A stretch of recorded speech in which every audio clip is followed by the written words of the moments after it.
Hello student, welcome back to our channel chemistry champion. आजच्या व्हिडिओमध्ये आपण पाहणार आहे व्हॉट आर कोव्हॅलंट बॉन्ड. याच्या अगोदरच्या व्हिडिओमध्ये आपण केमिकल बॉन्डिंगचे 3 type ionic bonding, covalent bonding आणि मेटॅलिक बॉन्डिंग बघितली. त्याच्यानंतरच्या व्हिडिओमध्ये आपण आयोनिक बॉन्डिंग बघितली आणि आजच्या व्हिडिओमध्ये आपण कोव्हॅलंट बॉन्डिंग काय आहे हे पाहणार आहे. So before start the lecture, click on the subscribe button and get access to our many more conceptual lecture for a free. So let's start. What is covalent bonding? So for example, 2 atom आहे क्लोरीनचे. Chlorine हे non metal आहे. Covalent bonding ही नेहमी non मेटल्समध्येच असते. तर आपल्याला माहिती आहे की क्लोरीनच्या आउटरमोस्ट शेलमध्ये 7 इलेक्ट्रॉन आहे. तर दोन्ही क्लोरीनच्या आउटरमोस्ट शेलमध्ये 7 इलेक्ट्रॉन आहे. त्यांचं ऑक्टेट रूल हे कंप्लीट नाही आहे. प्रिव्हियस व्हिडिओमध्ये आपण बघितलं की कोणताही ॲटम बॉन्डचं फॉर्मेशन का करतो, तर स्वतःचं ऑक्टेट रूल कंप्लीट करण्यासाठी आणि स्वतःला स्टेबल करण्यासाठी. तर आता हे दोन्हीही क्लोरीनचे ॲटम स्टेबल नाही आहे, अनस्टेबल आहे. त्यांना स्वतःला स्टेबल करायचं आहे. तर ते काय करतील, दोन्हीही क्लोरीनना स्टेबल होण्यासाठी आणि ऑक्टेट रूल कंप्लीट होण्यासाठी एका इलेक्ट्रॉनची गरज आहे. तर दोन्हीही इलेक्ट्रॉन एकमेकांना एक इलेक्ट्रॉन शेअर करतील आणि स्वतःला स्टेबल करून घेतील आणि स्वतःचं ऑक्टेट रूल हे कंप्लीट करून घेतील. तर what is covalent bond? The chemical bond which is form by mutual sharing of electron. इलेक्ट्रॉनचं म्युच्युअल शेअरिंग झाल्यामुळे ज्या केमिकल बॉन्डचं फॉर्मेशन होते त्यालाच आपण कोव्हॅलंट बॉन्ड असं म्हणतो. सेकंड, आता आपण बघूया how do share electron move in a covalent bond. तर फॉर एक्झाम्पल 2 क्लोरीनचे ॲटम आहे. दोघांनीही इलेक्ट्रॉनची म्युच्युअल शेअरिंग करून कोव्हॅलंट बॉन्डचं फॉर्मेशन केलेलं आहे. 1 पेअर ऑफ इलेक्ट्रॉनची इथे शेअरिंग झालेली आहे. तर त्यामधील 50% ओनरशिप ही पहिल्या क्लोरीनच्या ॲटमकडे राहील, तर 50% ओनरशिप ही दुसऱ्या क्लोरीनच्या ॲटमकडे राहील. म्हणजेच काय, तर जे शेअर पेअर ऑफ इलेक्ट्रॉन आहे, जे 1 पेअर ऑफ इलेक्ट्रॉन आहे ते पहिल्या क्लोरीनच्या सभोवताली सुद्धा फिरतील आणि दुसऱ्या क्लोरीनच्या सभोवताली सुद्धा मूव्ह होतील, फिरतील. The share electron move in orbitals around both electron नाही, बोथ द ॲटम. म्हणजेच the share pair of electron move in orbital around both the atom. जे शेअर पेअर ऑफ इलेक्ट्रॉन आहेत ते मूव्ह होतील दोन्ही ॲटमच्या ऑर्बिटलमध्ये.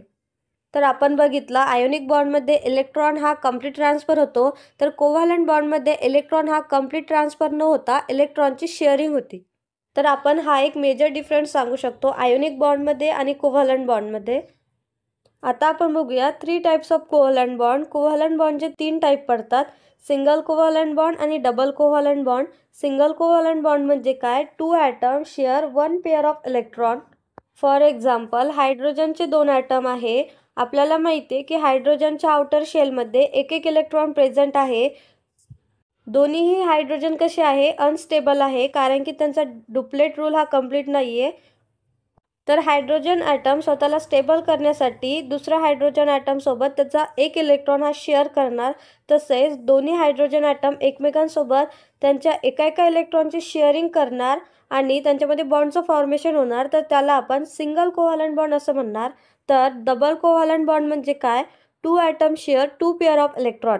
2 ॲटम आहे की जे 2 पेअर ऑफ इलेक्ट्रॉनला शेअर करणार. सिंगल कोव्हॅलंट बॉन्डमध्ये 2 ॲटम 1 पेअर ऑफ इलेक्ट्रॉनला शेअर करणार. तर डबल कोव्हॅलंट बॉन्डमध्ये 2 ॲटम 2 इलेक्ट्रॉन पेअरला शेअर करणार. तर फॉर एक्झाम्पल ऑक्सिजनचा ॲटम आहे. ऑक्सिजनच्या आउटर शेलमध्ये 6 इलेक्ट्रॉन आहे, तर दुसऱ्या ऑक्सिजनच्या आउटर शेलमध्ये सुद्धा 6 इलेक्ट्रॉन आहे. त्यांचं ऑक्टेट रूल कंप्लीट करण्यासाठी त्यांना 2 इलेक्ट्रॉनची गरज आहे. तर पहिला ऑक्सिजनचा ॲटम हा दुसऱ्या ऑक्सिजनच्या ॲटमसोबत त्याचे 2 इलेक्ट्रॉनची शेअरिंग करणार आणि त्यांच्यामध्ये बॉन्डचं फॉर्मेशन होणार. तर त्या बॉन्डला आपण डबल कोव्हॅलंट बॉन्ड असं म्हणणार. 2 पेअर ऑफ इलेक्ट्रॉनची शेअरिंग झाली तर double covalent bond. Third type आहे ट्रिपल कोव्हॅलंट बॉन्ड. आपण बघितलं सिंगल कोव्हॅलंट बॉन्डमध्ये 1 पेअर ऑफ इलेक्ट्रॉनची शेअरिंग होती. डबल कोव्हॅलंट बॉन्डमध्ये 2 पेअर ऑफ इलेक्ट्रॉनची शेअरिंग होती. तर ट्रिपल कोव्हॅलंट बॉन्डमध्ये 3 पेअर ऑफ इलेक्ट्रॉनची शेअरिंग होणार. तर ते कसं, फॉर एक्झाम्पल नायट्रोजनचे ॲटम आहे 2. नायट्रोजनच्या आउटरमोस्ट शेलमध्ये 5 इलेक्ट्रॉन प्रेझेंट आहे. त्यांना ऑक्टेट रूल कंप्लीट करण्यासाठी 3 इलेक्ट्रॉनची गरज आहे।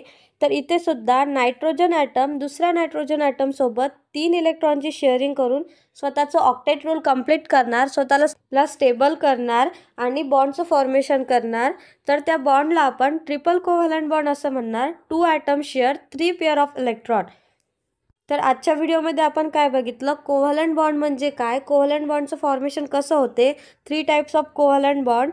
जर का व्हिडिओ आवडला असेल तर लाईक करा, शेअर करा आणि सबस्क्राईब करायला विसरू नका। Thank you so much for watching my video. Keep watching.